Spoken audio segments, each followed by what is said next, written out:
Hello and welcome to the show. Now, if I was to ask you about a monstrous category of rally cars, a legendary category of rally cars, the chances are most motorsport fans would go to Group B. And, I would probably agree with you as well. These vehicles were fantastic. The levels of power they produced, I swear, goes up every time you hear stories about them. Mythical levels of power from some of these cars. They were unbelievably quick. They were very, very powerful. They were very difficult to drive. They were rather dangerous as well. I assume astronomically expensive. These vehicles were incredible. It skyrocketed rally's popularity. Crowds went a little bit bananas with it, but it was an absolutely insane era of rallying, and it is perhaps the one that most people think of if you think about monstrous rally cars. Truth is, while they were very, very fast for the era, after the closure of Group B, it actually wasn't that long before the technology from the Group A cars, that while still, very awesome cars, perhaps not as exciting as the likes of the Lancia Delta, the 205 and the Quattro and all of that, the Group A cars were starting to go faster than the Group B machinery. However, at this time, there was another category. A category that in some ways I think deserves almost as much respect as the Group B cars, a much lesser known one though. This is an F2 kit car.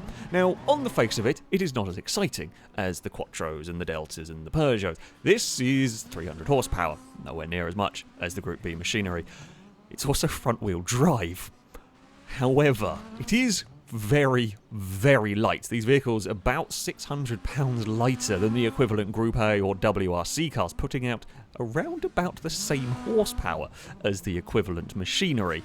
And while the front-wheel drive meant that they were not particularly fast in comparison when it came to the gravel and when it came to the snow, they were ridiculous on the tarmac. In fact, on a good day, on the right circuits, these cars that were supposed to be sort of the tier below Group A were going quicker. They would beat the turbocharged all-wheel drive machines on the tarmac. To be fair, as they went through their development, they did essentially become full-on, circuit cars, really. They were specialised entirely towards the tarmac stages. I think in a way to almost embarrass the WRC cars by going quickly, and EA Sports WRC has got a good selection of these vehicles, so naturally I wanted to try and find out just how fast they would go in the game. We know in real life they could genuinely compete and beat the WRC machinery and the Group A machinery, so what could they do when it came to this? So I set up a little bit of a test. I was going to be using the Renault Megane. I always liked the Megane kit car. Always thought it was a fantastic looking machine.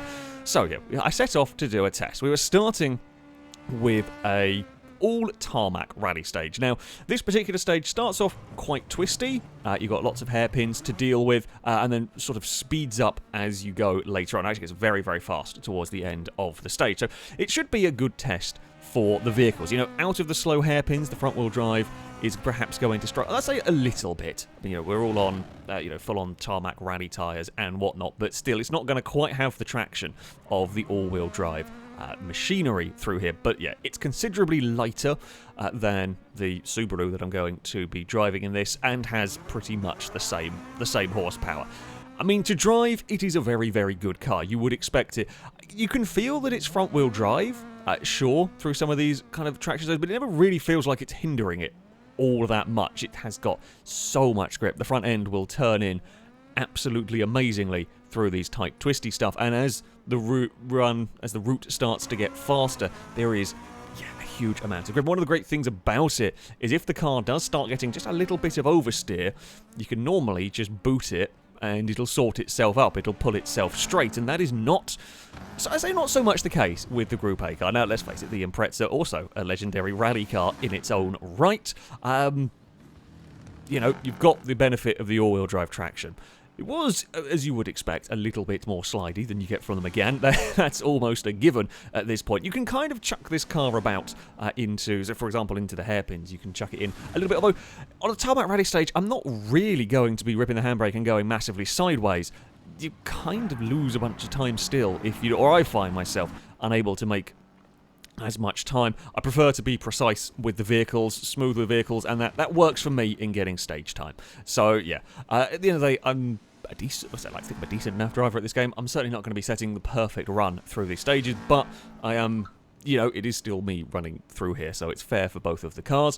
One big difference I did notice is while the Renault felt a little bit nicer in terms of this sort of high-speed section, the Renault did feel a little bit more planted, a bit nicer than the Subaru.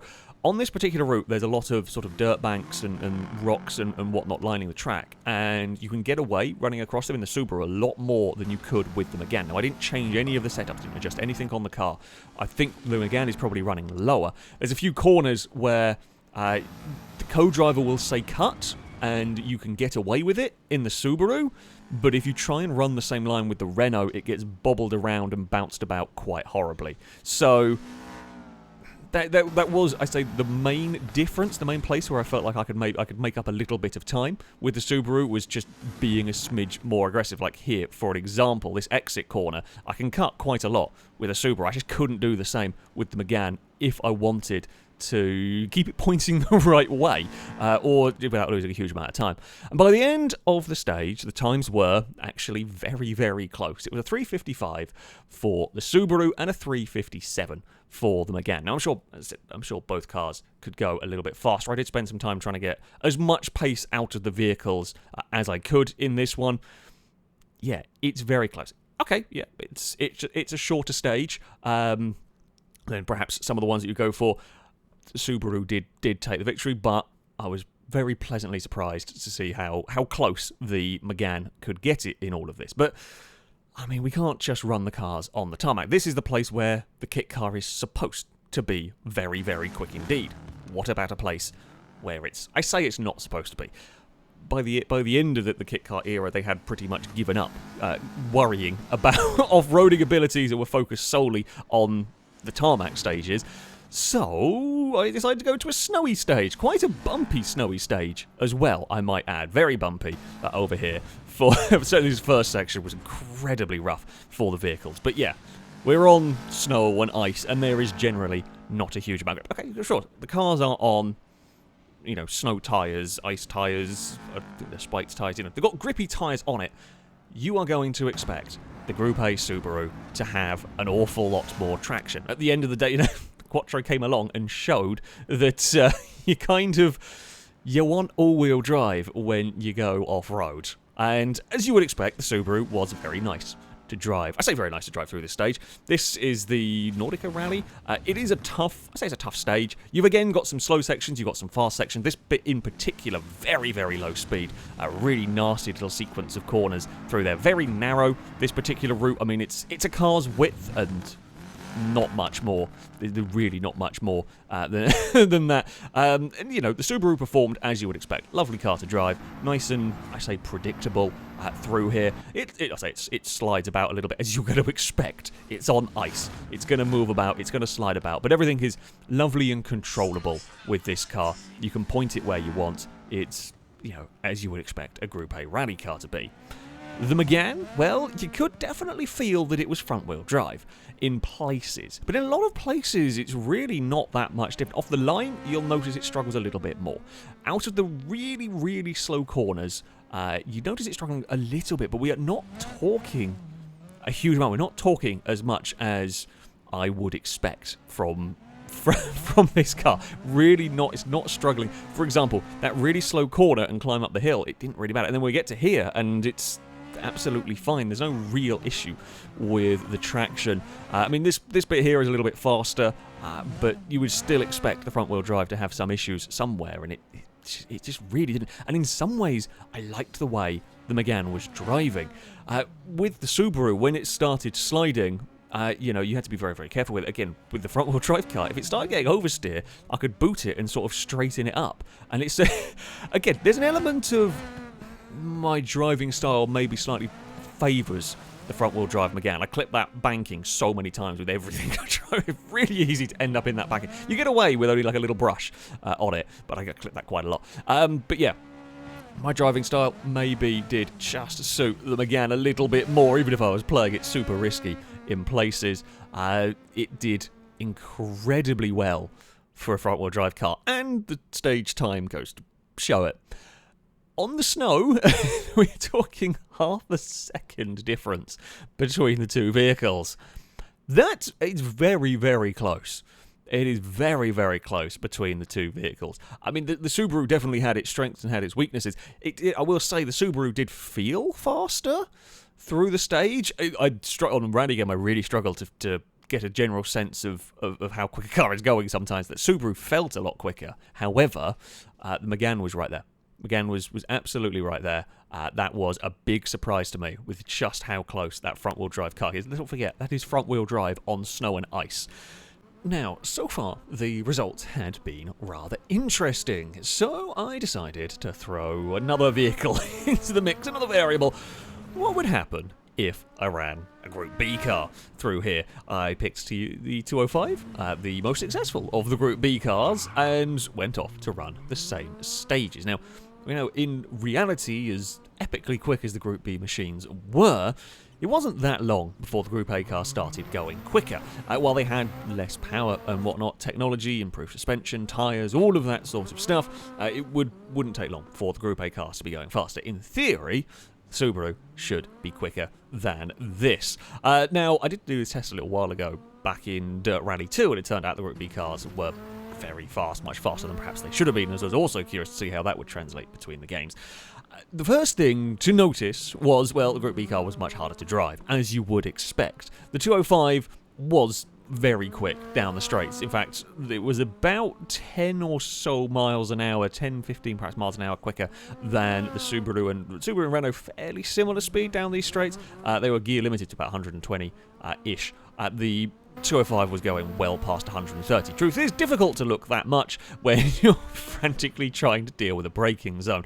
But yeah, while it was very, very quick down the straights, it was a real handful in the corners. It just didn't have the grip that the Subaru did. And if you did get it sliding about a lot, the back end really liked to overtake the front. Now this is, as I said, is generally how I drive, especially on the tarmac stages. I'm not going to be sliding the car about. I feel like I'm losing too much time, and it was even more difficult with the 205. If it did step out, it was really easy to get it all crossed up and get in trouble.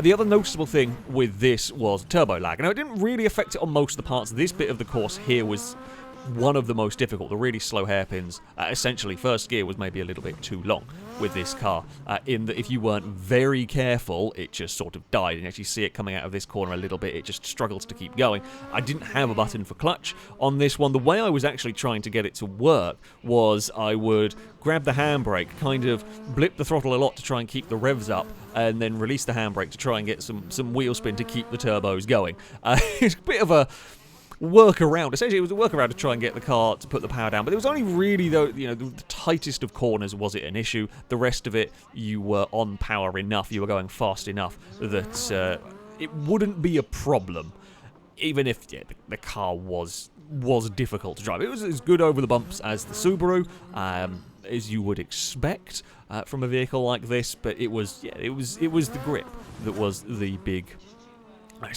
big concern. I mean, through these fast sections, it felt like you were hanging on for dear life a lot more with the Peugeot than it did with the Subaru. The Subaru, I mean, it was still millimetres away from disaster with the Subaru, but it was considerably sketchier with the Peugeot. You were having to brake a lot earlier, you were having to be a lot more cautious, or it felt like you were having to be a lot more cautious through a lot of these sections, which is kind of what I was expecting to experience. The speed was not quite what I was expecting. Well, the Peugeot was much faster. We're talking about 10 seconds faster over both the snow stage and the tarmac stage. Again, it did not feel faster. It definitely did not feel quicker than the Subaru when going through these stages outside of the physical top speed.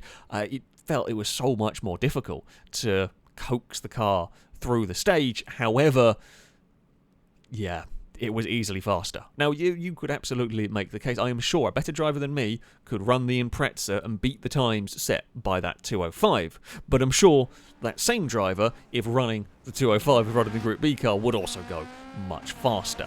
I highly doubt I am getting to the absolute limit of a Group B car and not a Group A, for an example.